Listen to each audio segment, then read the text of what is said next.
أعوذ بالله من الشيطان الرجيم. بسم الله الرحمن الرحيم.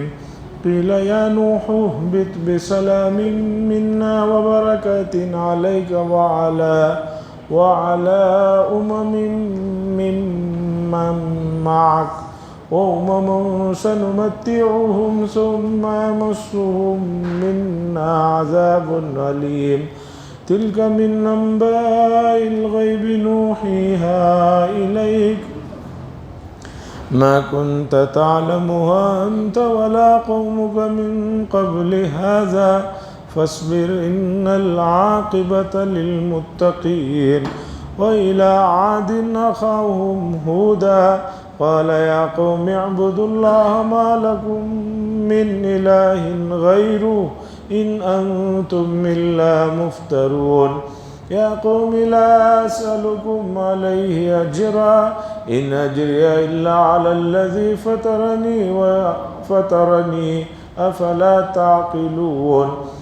ويا قوم استغفروا ربكم ثم توبوا إليه يرسل السماء عليكم مدرارا ويزدكم قوة إلى قوتكم ولا تتولوا مجرمين. قالوا يا هود ما جئتنا ببينة وما نحن بتاركي آلهتنا عن قولك وما نحن لك بمؤمنين إن نقول إلا اعتراك بعض آلهتنا بسوء. قال إني أشهد الله واشهدوا أني بريء مما تشركون من دونه فكيدوني جميعا ثم لا تنظرون.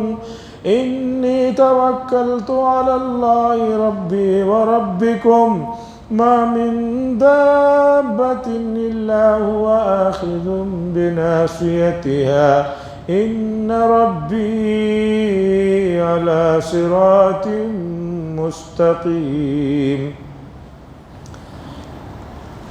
حضرات نوح علیہ السلام کا واقعہ جس کے بہت سے اجزاء تفصیل کے ساتھ اس صورت میں آئے اور گزشتہ کئی مجلسوں میں اسے سنایا گیا، اب مرحلہ آخری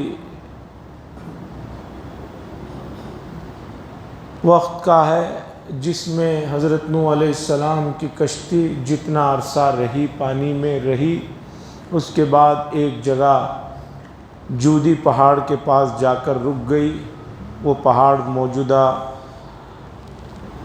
میپ میں یہ جو کردستان کے علاقے ہیں وہاں پر کہیں آتا ہے، اور ابھی قریب میں تحقیقات آئی جو یہ بات بتا رہی ہیں کہ ایک کشتی بنائی گئی تھی زمانے قدیم میں، اور اسی طرح وہ کشتی پانی میں رہی اس لیے کہ اس کشتی میں نمک کے ذرات وغیرہ ملے. یہ تمام تفصیلات قریب کے زمانوں میں بھی اخباروں میں آتے رہے ہیں، اس لیے کہ قرآن کریم نے کوئی بھی واقعہ فرضی یا افسانوی نہیں بیان کیا ہے، حقیقی واقع بیان کیا ہے، حقیقی شخصیات کا ذکر کیا. بہت پہلے لوگوں نے یہ کہہ دیا کہ ابراہیم علیہ السلام نامی کوئی شخصیت ہی نہیں تھی، ایک افسانہ تھا، ان کی کوئی حقیقی کہانی نہیں تھی. تو 1924 کے آس پاس عراق کے ار شہر کو کھودا گیا اور نیچے سے وہ بستی کے جو باقیات تھے وہ تمام چیزیں جسے قرآن نے ذکر کیا، جدید چیزوں نے بھی بتایا کہ ایسا ہوا ہے، ایسی بستی رہی ہے. خلاصہ یہ ہے قرآن کے علاوہ موجودہ زمانے میں جو مذہبی کتابیں ہیں، سب سے پہلا مسئلہ تو اس میں یہ ہے کہ اس کا کوئی ایک نسخہ نہیں ہے. قرآن کریم پوری دنیا میں ایک ہی نسخہ. ہاں یہ ہو سکتا ہے کہ 15-17 کا ہو، 17 کا ہو، 19 کا ہو، 13 لائنوں کا ہو، 20 صفحوں میں ہو، 50 صفحوں میں ہو، صرف 2 صفحے میں قرآن ہو، یہ ہو سکتا ہے۔ اسی طرح 7 قراتیں ہیں، وہ بھی ہو سکتا ہے۔ قرآن کریم کی مشہور 7 قراتیں ہیں۔ مشہور 7 قراتوں کا مطلب ہے کہ بعض الفاظ دوسرے لب و لہجے میں، دوسرے انداز میں بولا جاتا ہے، لیکن کہیں آپ کو ایسا نہیں ملے گا قرآن میں کہ اس قرآن میں ایک حکم ہے، فلاں مسجد کے قرآن میں ایک دوسرا حکم، ایسا نہیں ملے گا۔ اسی طرح بعض جگہ آیتوں میں بھی آپ کو اختلاف ملے گا۔ آیتوں میں اختلاف کا مطلب ہے کہیں آیت ختم ہو رہی ہے، وہاں نمبر لگا ہے۔ ہو سکتا ہے کسی قرآن میں 1-2 جگہ پر وہاں پر آیت کے لیے گول نہ لکھا گیا، لیکن رکنے کے لیے جو جیم یہ ہو سکتا ہے، لیکن ایسا نہیں ہو سکتا کہ یہاں ایک مضمون، وہاں ایک مضمون، یہاں الگ بات ہے، وہاں حلال کی بات ہے، وہاں حرام کی بات ہے، پوری دنیا میں نہیں ہو سکتا۔ باقی جو مذہبی کتابیں ہیں، چاہے توریت ہو، چاہے انجیل ہو، خدا بہتر جانے کہ ان کے کتنے نسخے ہیں اور کون سا صحیح نسخہ ہے، نہیں معلوم۔ انجیل کے 4 مشہور معتبر نسخے ہیں، انہوں نے ہی قرار دیا ہے۔ عیسائیوں کی بہت بڑی جماعت نے بیٹھ کر یہ فیصلہ کیا، پوری دنیا میں جو 40، 50، 60 انجیل ہیں الگ الگ، وہ سب غلط ہیں، یہ 4 صحیح ہیں، انہوں نے قرار دیا۔ اور ان 4 میں بے شمار تضاد ہے، بے شمار فرق ہے۔ انبیاء جو معصوم ہوتے ہیں گناہوں سے، وہ کیسے ان چیزوں کا ارتکاب کر سکتے ہیں جسے عقل قبول نہ کرے؟ مثلا انجیل کے نسخوں میں نعوذ باللہ عیسیٰ علیہ السلام کے شراب پینے کا ذکر ہے اور دوسری چیزوں کا ذکر ہے، جس سے معلوم ہوتا ہے کہ نہیں۔ اس کے علاوہ ہمارے اپنے برادران وطن کی جو کتابیں ہیں، جو بتائی جاتی ہیں، سب سے پہلی بات تو یہ ہے کہ ان کتابوں کو پڑھنے والے، سمجھنے والے اتنے بڑی آبادی کے ملک میں بھی بہت گنے چنے لوگ رہ گئے ہیں۔ اوریجنل جو سنسکرت زبان ہے، اسے لکھنے، پڑھنے، بولنے، سمجھنے والوں کی تعداد بہت کم ہے۔ اور دوسرا، ان نسخوں میں جو کچھ اختلافات ہیں اسے خود ان کے اپنے لوگوں نے ذکر کیا ہے۔ قرآن کا معاملہ ایسا نہیں ہے، اس میں جو بھی واقعات بتائے گئے ہیں وہ حقیقی ہیں، فرضی نہیں ہیں اور ثبوت کے ساتھ ہیں۔ تو جودی پہاڑ پر کشتی رکی تو اللہ نے فرمایا، یا نوح، کہا گیا نوح علیہ السلام کو کہ آپ سلامتی کے ساتھ اتریے، یعنی کشتی سے اتریے، اور کشتی سے اتر گئے ہیں تو جہاں وہ پہاڑ پہ رکی ہے وہاں سے اتریے، اور آپ پر بھی برکات ہیں، اور آپ کے ساتھ جو امتیں ہیں ان پر بھی ہماری برکتیں ہیں۔ اور کچھ امتیں، کچھ گروہ ایسے ہوں گے کہ ہم ان کو دنیا میں کچھ عیش و آرام کے سامان مہیا کریں گے، پھر ان کو ایک دردناک عذاب سے دوچار ہونا پڑے گا۔ یہ تو طے ہے کہ نوح علیہ السلام کے ساتھ جو لوگ شریک تھے سفر میں، انہی سے باقی نسل چلی ہے۔ نوح علیہ السلام کے طوفان میں جتنے لوگ کشتی میں تھے، دنیا میں وہی 70-80 کی آبادی تھی، باقی سب کے سب ہلاک ہو گئے تھے۔ پھر ان میں سے بھی نوح علیہ السلام کی 3 اولاد تھی، حام، سام، یافس، ان سے نسل چلی ہے۔ اب ان سے نسل در نسلیں چلی ہیں، جو بھی دنیا میں آبادی پھیلی ہوئی ہے ان کو آدم ثانی کہا جاتا ہے، انہی کی نسل ہے۔ اللہ فرما رہے ہیں کہ آپ پر بھی سلامتی ہوں گی اور آپ پر بھی برکات ہوں گے، اور آپ کے ساتھ جو امت اس وقت آپ کے ساتھ شریک ہے ان پر بھی برکتیں ہیں، اور کچھ گروہ، کچھ جماعتیں ایسی ہوں گی، ہم انہیں، اللہ قیامت تک کے لیے بات اس وقت جو کہے تھے وہ بتا رہے ہیں چونکہ اس وقت تو جو لوگ تھے وہ 70 تھے، پورے مومنین تھے۔ اب اس کے بعد قیامت تک کتنے لوگ ہیں، کتنے لوگ آ رہے ہیں جا رہے ہیں، اور اس میں کتنے لوگ توحید پر ہیں، کتنے لوگ شرک پر ہیں، کفر پر ہیں، بدعات پر ہیں، نافرمانیوں میں ہیں۔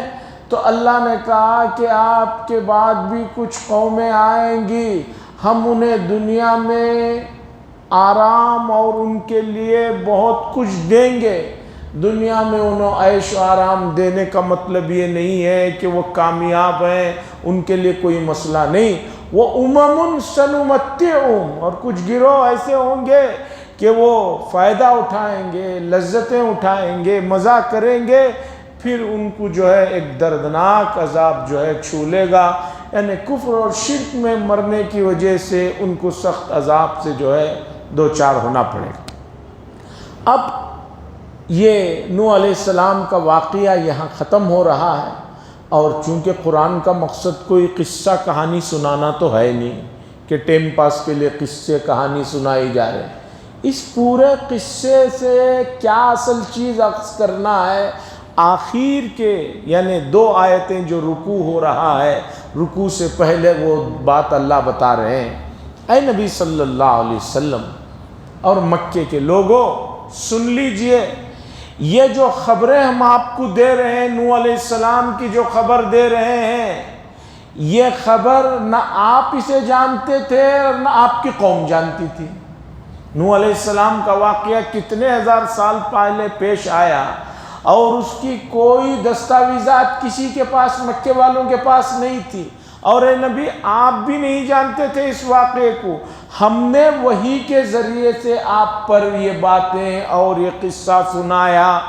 تو کیا مطلب کہ یہ ہمارے نبی ہیں، ان کی بات مانو، یہ اللہ کے پیغمبر ہیں، یہ جو کچھ انہوں نے سنایا ہے اسے نہ تم جانتے ہو اور نہ اور کوئی جانتا ہے، اس لیے کہ وہ زمانہ اس طرح کے ترقی کا نہیں تھا کہ جو ہے وہاں پر گوگل کے سرچ کے کروم میں گئے پوری چیزیں جو ہے سمجھ میں آ جائیں گی، کچھ نہیں تھا۔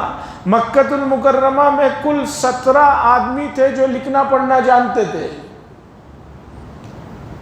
اور رسول اللہ صلی اللہ علیہ وسلم نے تو کسی کے پاس بیٹھ کر نہ تعلیم حاصل کی ہے، نہ پڑھا ہے، نہ کسی کے پاس لکھا ہے، اور 2 مرتبہ چھوڑ کر آپ نے پوری زندگی میں مکے سے باہر کبھی سفر بھی نہیں کیا ہے۔ ایک مدینہ منورہ گئے تھے جب آپ کی عمر 6 سال کے آس پاس تھی، اور ایک مرتبہ اپنے جو ہے چچا کے ساتھ ملک شام گئے تھے۔ تو آپ کہاں سے یہ چیزیں سنا رہے ہیں؟ کسی سے ملاقات نہیں، کسی سے نہیں سیکھا۔ تو بات یہ ہے کہ یہ وحی کے ذریعے سے چیزیں بتائی جا رہی ہیں، اس لیے اس چیز پر ایمان لاؤ اور نبی کی بات مانو۔ تِلْکَ مِنْ أَنْبَاءِ الْغَیْبِ نُوحِیهَا إِلَیْکَ، یہ کچھ خبریں ہیں غیب کی جو ہم وحی کے ذریعے سے آپ کی طرف نازل کر رہے ہیں۔ مَا كُنْتَ تَعْلَمُهَا أَنْتَ وَلَا قَوْمُكَ مِنْ قَبْلِ هَذَا، آپ بھی ان چیزوں کو نہیں جانتے تھے اور آپ کی قوم بھی اس سے پہلے ان چیزوں کو نہیں جانتے تھے۔ ایک تو نبوت کے لیے بات ہو گئی، اب دوسری بات فصبر۔ نوح علیہ السلام کے واقعے میں کیا چیز سب سے سامنے ابھر کر آئی کہ نوح علیہ السلام نے 950 سال تک تبلیغ کرنے کے بعد، اللہ کی طرف بلانے کے بعد جو 70-80 لوگ ایمان لائے تھے، تو وہ بھی بڑی مشکلات سے گزرے تھے، اس لیے رسول اللہ صلی اللہ علیہ وسلم کو تسلی دی جا رہی ہے، آپ صبر کریں، آپ پریشان نہ ہوں۔ یہ صرف آپ کے ساتھ انکار کا معاملہ نہیں ہے، اس سے پہلے بھی جتنے انبیاء گزرے ہیں ان کے ساتھ لوگوں نے اس طرح کا معاملہ کیا ہے۔ فصبر، صبر کیجئے، کیوں؟ ان العاقبۃ للمتقین، اس لیے کہ صبر کرنے والے متقی حضرات ہیں، اور متقیوں کا جو انجام ہوگا، ان کی جو اینڈنگ ہوگی وہ بہت شاندار ہوگی، اس لیے آپ صبر کیجئے۔ صبر کے سلسلے میں قرآن و حدیث میں بہت کچھ ہے، اور صبر کے درجات ہیں، اور صبر کا درجہ یہ بھی ہے کہ ایک آدمی دل چاہ رہا ہے گناہ کرنے کے لیے، وہ نہیں کرتا ہے، اسے تکلیف ہوتی ہے، دل چاہ رہا ہے گناہ کرنے کو، نہیں کر رہا، اس پہ جو تکلیف ہو رہی ہے اسے صبر سے روکتا ہے، رکتا ہے، تو یہ بھی اعلیٰ درجے کا صبر ہے، ایسا نہیں کہ اس پر کوئی ثواب نہیں ملے گا۔ ان العاقبۃ للمتقین، بے شک عاقبت، انجام کا اینڈنگ جو ہے وہ متقی حضرات کے لیے ہے۔ یہ واقعے میں دو چیزیں ہمارے لیے سامنے آئی، ایک تو صبر اور دوسرا نوح علیہ السلام کا جو واقعہ سنایا گیا یہ وحی کے ذریعے سے سنایا گیا۔ اب اس کے بعد اللہ تبارک و تعالی حضرت ہود علیہ السلام کا واقعہ بتا رہے ہیں۔ ہود یہ پیغمبر کا نام ہے۔ قرآن کریم میں جن 25 پیغمبروں کے نام آئے ہیں ان میں حضرت ہود علیہ السلام کا نام بھی بار بار آیا ہے۔ یہ حضرت نوح علیہ السلام کے بعد پیغمبروں میں سے ان کا شمار ہے، اور ابراہیم علیہ السلام سے پہلے کے پیغمبر ہیں۔ یہ ہود نام ہے۔ بہت سارے لوگ نام پوچھتے ہیں، میرے ایک استاذ محترم تھے، وہ ہمیشہ کہتے تھے کہ بھی انبیاء کے نام رکھو، اپنے بچوں کے نام حضرات انبیاء پر رکھو، اور وہ انہی 25 ناموں میں سے دیتے تھے۔ 2-4 نام تو لوگ بہت رکھتے ہیں، یوسف رکھتے ہیں، عیسیٰ رکھتے ہیں، موسیٰ رکھتے ہیں، آدم رکھتے ہیں، ایوب بھی رکھتے ہیں، لیکن اور بھی تو انبیاء کے نام قرآن میں ذکر کیے گئے۔ 25 نام انبیاء کے قرآن میں ذکر کیے گئے۔ 1,24,000 یا 1,80,000 انبیاء میں 25 کے نام قرآن میں ذکر کیے گئے، اور کچھ نام حدیثوں میں ذکر کیے گئے، تو یہ بہترین نام۔ ہود یہ پیغمبر کا نام ہے۔ ان کی جو قوم تھی اسے عاد کہا جاتا ہے۔ یہ قوم عاد کے ایک فرد تھے۔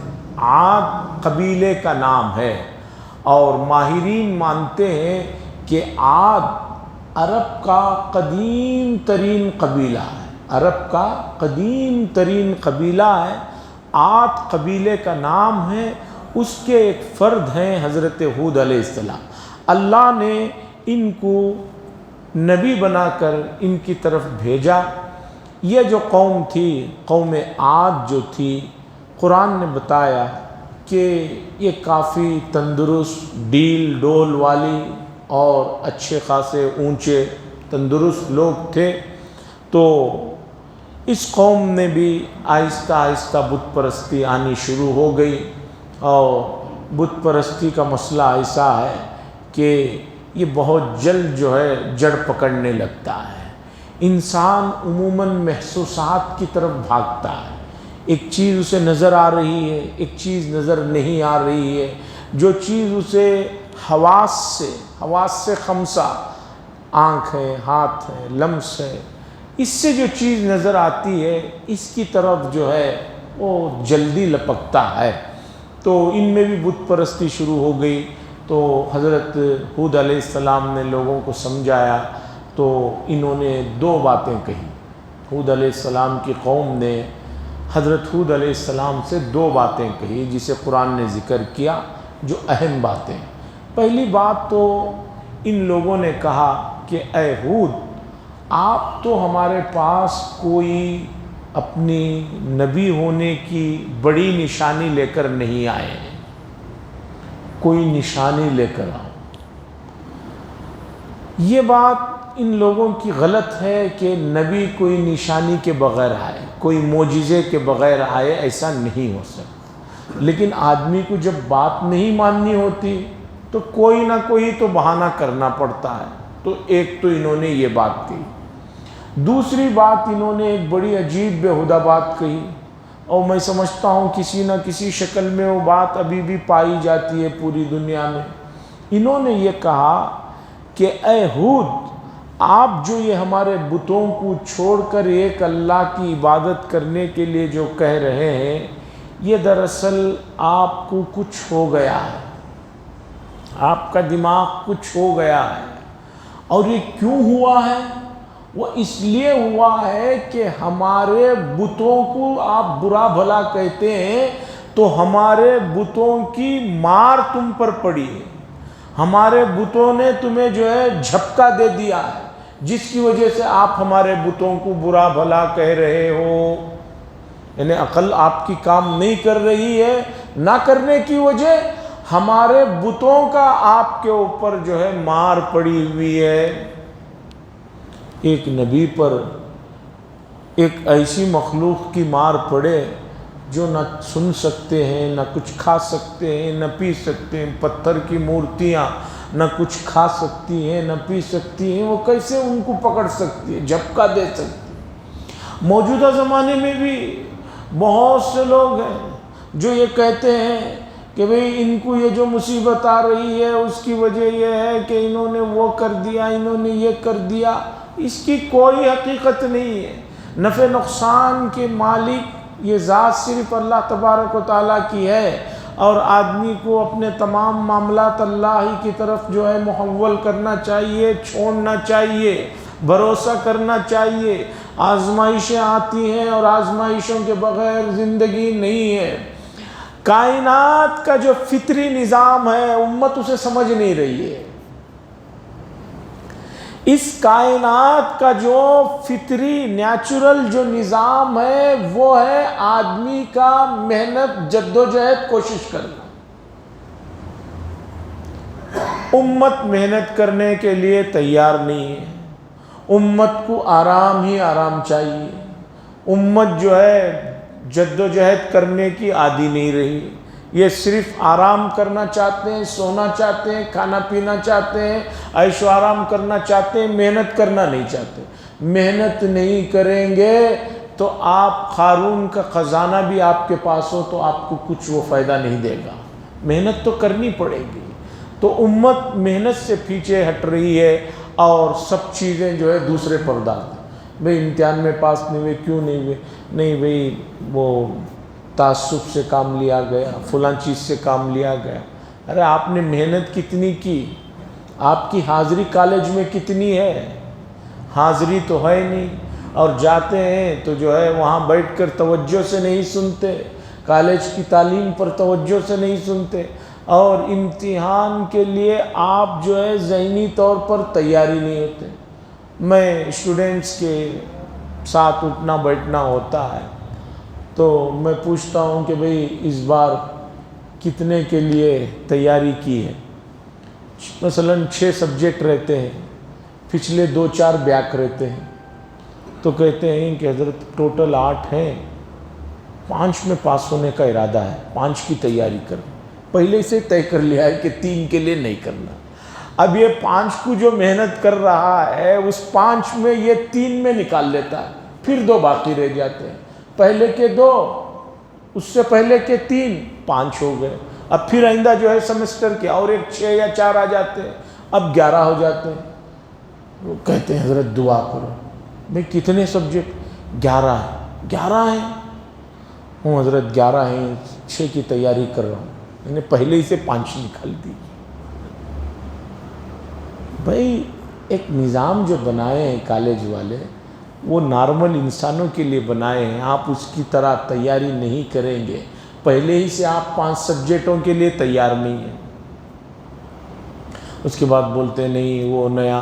اب ہوتا کیا ہے، جوں ادھر بڑھتا جاتا ہے ادھر دماغ سے چیزیں نکلتی جاتی ہیں، آدمی گھبرا جاتا ہے اور جو ہے باہر نکل جاتے ہیں۔ حاضرین اس طرح سے کام نہیں چلے گا، کسی کی مار نہیں ہے۔ تو سنیے، وَإِلَىٰ عَادٍ أَخَاهُمْ هُودًا، اور ہم نے قوم عاد کی طرف ان کے بھائی حضرت ہود علیہ السلام کو پیغمبر بنا کر بھیجا۔ قال یا قوم، کہنے لگے حضرت ہود علیہ السلام، اے میری قوم، اللہ کی عبادت کرو، ما لکم من الہ غیرہ، اس کے علاوہ کوئی معبود نہیں، ان انتم الا مفترون، اور یہ جو کچھ تم کہہ رہے ہو اللہ کے سلسلے میں، جو کچھ باتیں تراش کر جو لگا رہے ہو وہ سب ٹھیک نہیں۔ یا قوم، حضرت ہود علیہ السلام نے کہا، ہے میری قوم، میں تم سے کوئی اجرت نہیں مانگتا، میں تم سے کوئی پیسہ نہیں مانگتا، ان اجری الا علی اللہ، میرا اجر، میرا بدلہ اس ذات پر ہے جس نے مجھے پیدا کیا، افلا تعقلون۔ اگر مجھے تم سے کوئی ذاتی فائدہ ہوتا تو تم کہہ سکتے تھے کہ بھئی ذاتی فائدے کے لیے سب کچھ کرے، جب مجھے تمہارے سے کوئی مادی فائدہ وابستہ ہی نہیں تو میں کیوں ایسی ویسی باتیں تم سے غلط کروں؟ ایک آدمی کچھ کہہ رہا ہے تو سوچنا چاہیے کہ بھئی اس سے اس کا کیا فائدہ ہے۔ جب وہ مادی فائدہ نہیں ہے، کوئی عہدہ نہیں چاہ رہا ہے، رسول اللہ صلی اللہ علیہ وسلم کے پاس مکے کے لوگ کئی مرتبہ آئے، آ کر کیا کہا؟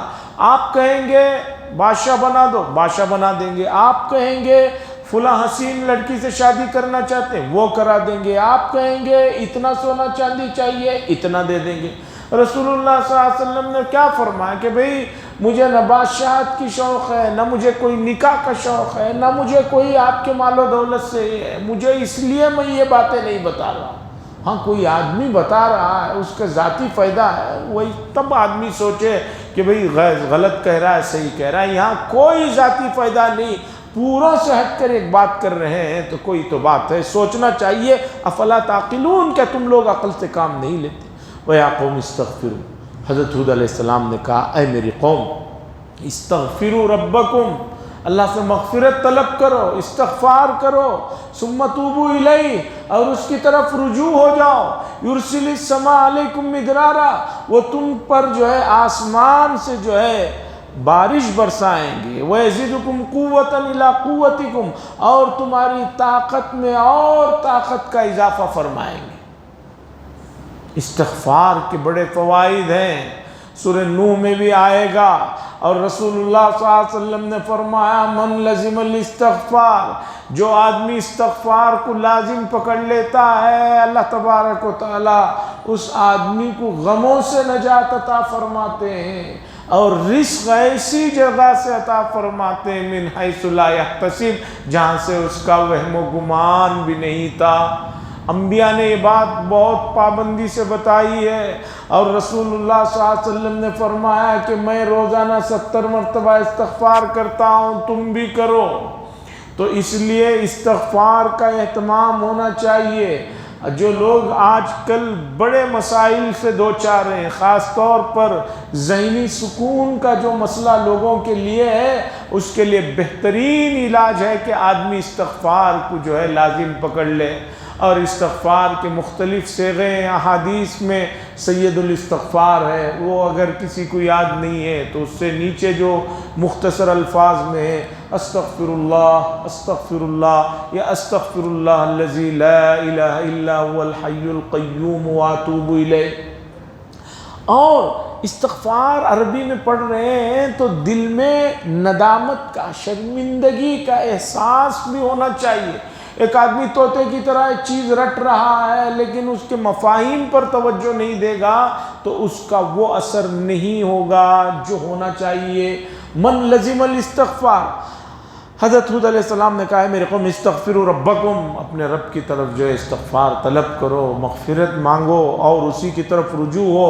وہ تم پر جو ہے آسمان سے جو ہے موسلدھار لگاتار بارشوں کو برسائیں گے، اور تمہاری قوت کو اور قوت میں تمہاری اضافہ کریں گے۔ وَلَا تَتَوَلَّوْا مُجْرِمِينَ، اور مجرم بن کر اپنے منہ کو نہ موڑو۔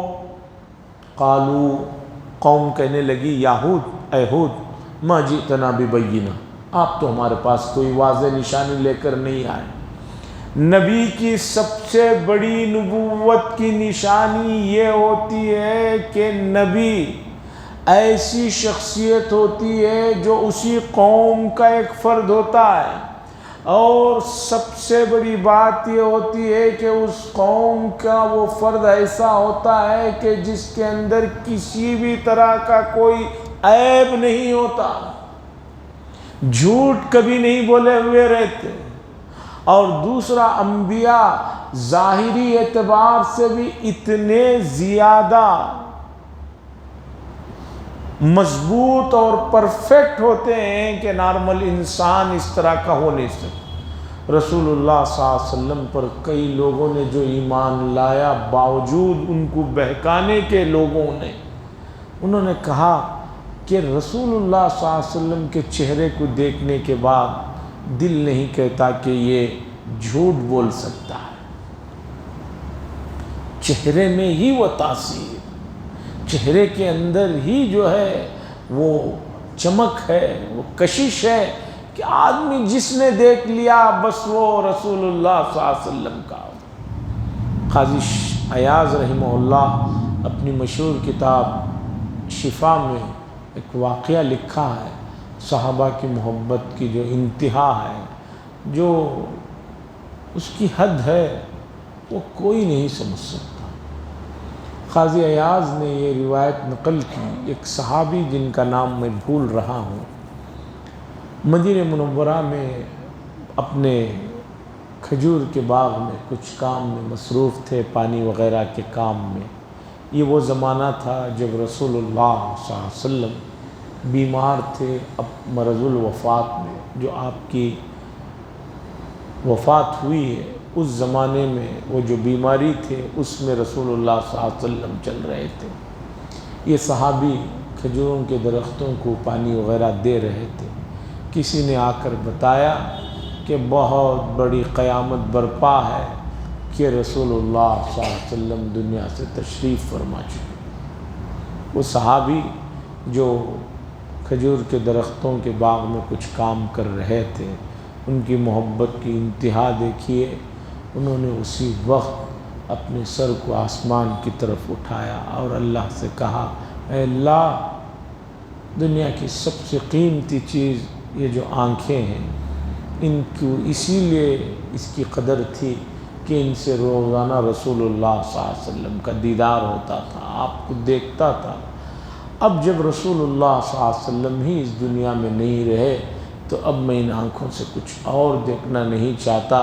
ان کی طاقت اور قوت بصارت کو آپ اپنے پاس لے لیجیے۔ اس دل کی گہرائیوں سے انہوں نے دعا کی، اسی وقت وہ نابینا ہو گئے۔ اقبال صاحب نے کہا، بات جو دل سے نکلتی ہے اثر رکھتی ہے، پر نہیں طاقت پرواز مگر رکھتی ہے۔ تو کہنے لگے، آپ تو کوئی دلیل لے کر نہیں آئے، وَمَا نَحْنُ بِتَارِكِ آلِهَتِنَا، اور ہم آپ کے کہنے سے اپنے معبودوں کو چھوڑنے والے نہیں ہیں اور ہم آپ پر ایمان نہ آنے والے نہیں ہیں۔ إِن نَقُولُ إِلَّا اعْتَرَاكَ بَعْضُ آلِهَتِنَا بِسُوءٍ، یہ جو کچھ آپ کہہ رہے ہیں بس کچھ نہیں ہے، بس یہ ہے کہ ہمارے معبودوں نے آپ کو جھپکے میں لے لیا ہے، ہمارے معبودوں کو برا بھلا کہنے کی وجہ سے آپ کی عقل جو ہے زائل ہو گئی ہے، آپ اس طرح کہہ رہے ہیں۔ قال انی اشہد اللہ، حضرت ہود علیہ السلام نے کہا کہ بے شک میں گواہی دیتا ہوں اللہ کی، اللہ گواہ ہے، اور گواہی واشہدوا، اور تم لوگ بھی گواہ بن جاؤ، انی بریء مما تشرکون، بے شک میں بری ہوں، دور ہوں اس چیز سے جسے تم لوگ کر رہے ہو، شرک کر رہے ہو، اللہ بھی گواہ، تم بھی گواہ، میں جو ہے بری ہوں۔ من دونی ہی، اگر ایسی بات ہے کہ تمہارے معبودوں کی جھپکے کی وجہ سے میری ایسی حالت ہو گئی ہے، فکیدونی جمیعاً، تم سب کے سب ملو اور جو کچھ جو ہے چال چل سکتے ہو چلو، ثم لا تنظرون، اور مجھے مہلت بھی مت دو، مجھے ختم کر دو، مجھے کوئی غم نہیں۔ انی توکلت علی اللہ، بے شک میں اللہ پر بھروسہ کرتا ہوں جو میرا رب ہے اور تمہارا بھی رب ہے۔ ما من دابۃ الا هو آخذ بناصیتها، کوئی زمین پر ایسا نہیں ہے جس کی چوٹی اللہ کے ہاتھ میں نہ ہو۔ چوٹی سے مراد یعنی اس کی شخصیت، اس کی جو طاقت ہے وہ اللہ کے ہاتھ سے چھٹی ہوئی نہیں ہے۔ آخذ بناصیتها، پیشانی کو، اس کی چوٹی جو ہے اس کے ہاتھ میں ہے۔ ان ربی علی صراط مستقیم، بے شک میرا رب سیدھے راستے پر ہے، یعنی اللہ نے سیدھا راستہ بتایا ہے، اس پر چلو۔ فَإِن تَوَلَّوْا، پھر بھی اگر تم لوگ اعراض کرتے ہو، فَقَدْ أَبْلَغْتُكُمْ مَا أُرْسِلْتُ بِهِ إِلَيْكُمْ، تو تحقیق کہ میں نے وہ چیز تمہیں پہنچا دی ہے جس کی طرف مجھے رسول بنا کر تمہارے لیے بھیجا گیا تھا۔ وَيَسْتَخْلِفُ رَبِّي قَوْمًا غَيْرَكُمْ، اور اللہ محتاج نہیں ہے تمہارے کہ بھی تم نہیں رہو گے تو اللہ کا نام لینے والا کوئی نہیں ہے، ایسی کوئی محتاجگی نہیں، میرا رب دوسری قوم کو تمہاری جگہ پر لائے گا۔ وَلَا تَضُرُّونَهُ شَيْئًا، اور اسے تم لوگ کچھ بھی نقصان نہیں پہنچا سکتے۔ ان ربی علی کل شیء حفیظ، بے شک میرے رب جو ہے ہر چیز کی نگرانی میں لیے ہوئے ہیں، ہر چیز ان کی نگرانی میں۔ یہ سب باتیں ہوئی، قرآن نے اواخر میں بتایا کہ ان لوگوں نے بات کو نہیں مانا تو اللہ کی طرف سے عذاب آیا۔ اللہ نے حضرت ہود علیہ السلام اور ان کے ساتھ جو ایمان والے تھے انہیں نجات دی۔ تفصیلات جو ہے سورہ اعراف میں 8ویں پارے میں گزر چکے ہیں کہ 8 دن تک مسلسل تیز آندھی اور ہوائیں چلتی رہی، ایسی تیز آندھی اور ہوائیں چلتی رہی کہ پورے کی پوری بستی ایمان والوں کے علاوہ جو تھے وہ سب کے سب ختم ہو گئے، اور پوری بستی اوندھی پڑ گئی، اور سب اوندھے منہ پڑے ہوئے تھے، جیسے درخت اوپر سے گر کر جو اوندھے ہو جاتے ہیں۔ وہ قرآن نے ذکر کیا، اور جدید تحقیقات بھی بتاتے ہیں کہ اس طرح کی چیزیں پیش آئی ہیں۔ وَلَمَّا جَاءَ أَمْرُنَا، اور جب آ گئی ہمارا امر آ گیا، نجینا ہود، ہم نے ہود علیہ السلام کو نجات دی، والذین آمنوا معه، اور ان کے ساتھ جو ایمان والے تھے انہیں نجات دی، برحمت منا، ہماری رحمت کے بدولت وہ لوگ نجات پائے، وَنَجَّيْنَاهُم مِّنْ عَذَابٍ غَلِيظٍ، اور ہم نے انہیں نجات دی سخت ترین عذاب سے۔ وَتِلْكَ عَادٌ جَحَدُوا بِآيَاتِ رَبِّهِمْ، اور یہ ہے قوم عاد، انہوں نے اللہ کا بھی انکار کیا اور رسول کی بھی نافرمانی کی، اور اس قوم نے اتباع کیا، وَاتَّبَعُوا أَمْرَ كُلِّ جَبَّارٍ عَنِيدٍ، ہر متکبر اور ظالم اور انکار کرنے والے کی انہوں نے اقتداء کی۔ قوم عاد نے، جو ان کی قوم میں بڑے لوگ تھے جبابرہ، ان کی جو ہے بات مانی، وَأُتْبِعُوا فِي هَذِهِ الدُّنْيَا لَعْنَةً، اور ہم نے اس دنیا میں بھی ان پر لعنت کو لگا دی، اور یوم آخرت میں بھی ان پر لعنت ہے۔ أَلَا عَادًا كَفَرُوا رَبَّهُمْ، سن لو یہ بات کہ بے شک عاد نے انکار کیا رب کا۔ أَلَا بُعْدًا لِعَادِ قَوْمٍ هُودٍ، دوری ہو، بربادی ہو قوم عاد پر، جو کہ ہود علیہ السلام کی قوم تھی۔ اللہ نے یہ واقعہ سنایا مکے والوں کو، اور مکے والوں کو اس لیے سنایا کہ مکے والے ملک شام جاتے ہوئے، ملک یمن جاتے ہوئے، ان اقوام کی ان کھنڈرات پر سے گزرتے تھے جہاں یہ کھنڈرات پڑے۔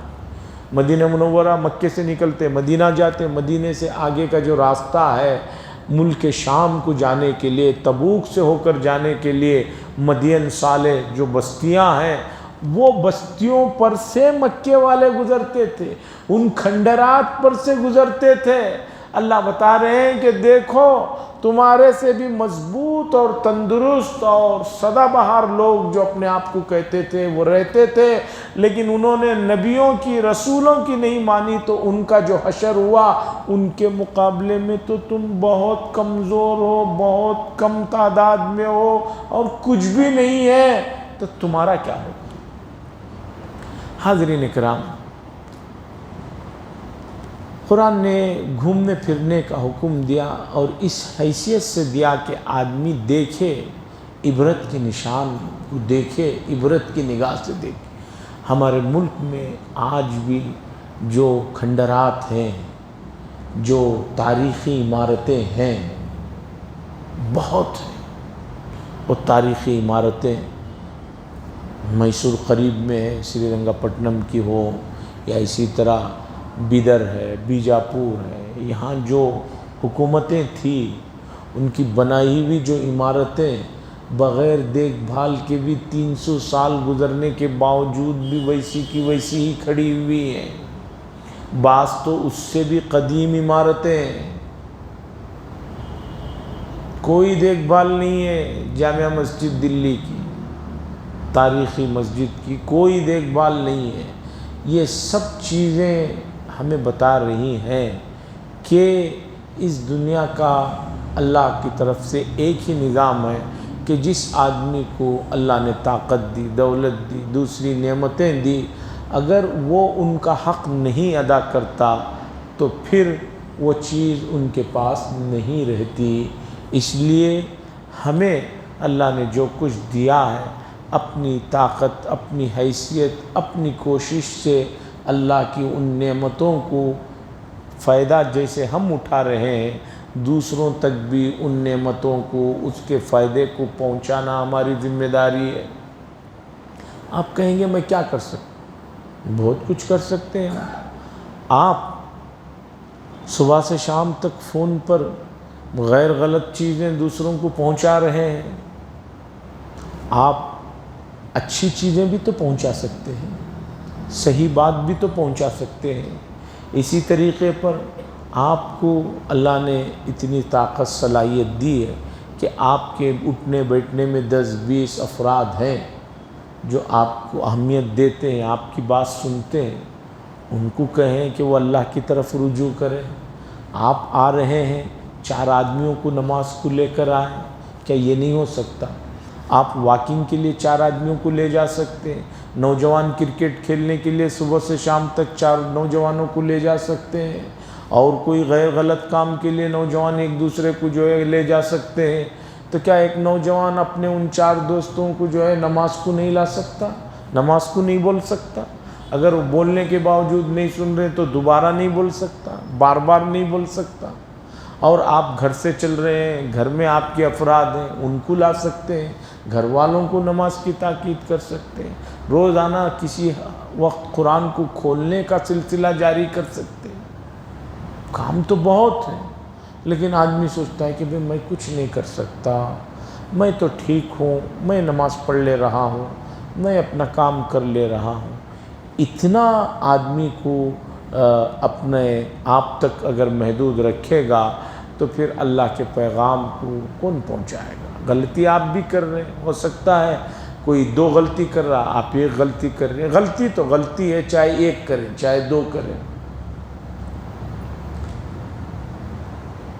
اللہ سے دعا فرمائے اللہ تعالیٰ ان مضامین کو جو قرآن میں انبیاء کے بتائے گئے ہیں اسے سمجھنے کی اور اس کے تقاضوں پر عمل کرنے کی، اور خاص طور پر حضرت ہود علیہ السلام نے جو قوم سے کہا کہ استغفار کو لازم پکڑو، ہم بھی اٹھتے بیٹھتے جتنا ہو سکے استغفار کا بھی اہتمام کریں۔ وآخر دعوانا الحمدللہ رب العالمین۔ لک الحمد و لک الشکر یا اللہ، اللہم صلی علی سیدنا شفیعنا نبینا حبیبنا مولانا محمد بارک وسلم۔ ربنا آتنا فی الدنیا حسنہ وفی الآخرۃ حسنہ وقنا عذاب النار۔ صلی اللہ تعالی وسلم علی خیر خلقہ محمد وعلی آلہ وصحبہ اجمعین والحمد للہ رب العالمین۔ حضرات، آنے والی اتوار یقیناً محرم الحرام کی پہلی اتوار ہوگی، چاند نظر آ جائے گا۔ ان 10 ایام کے بڑے فضائل ہیں، آدمی اس میں نیک کاموں کی طرف توجہ دے، اور باقی لوگ جو سال شروع ہوتے ہی وہ جو میسج بھیج ڈالتے ہیں کہ اسلامی سال مبارک ہو، یہ سب چیزوں کا کوئی تعلق نہیں ہے۔ اور یہ سال ختم ہو رہا ہے، آدمی سوچے کہ اس میں کتنی حد تک کامیاب رہا ہوں، ان چیزوں کی طرف توجہ دیں۔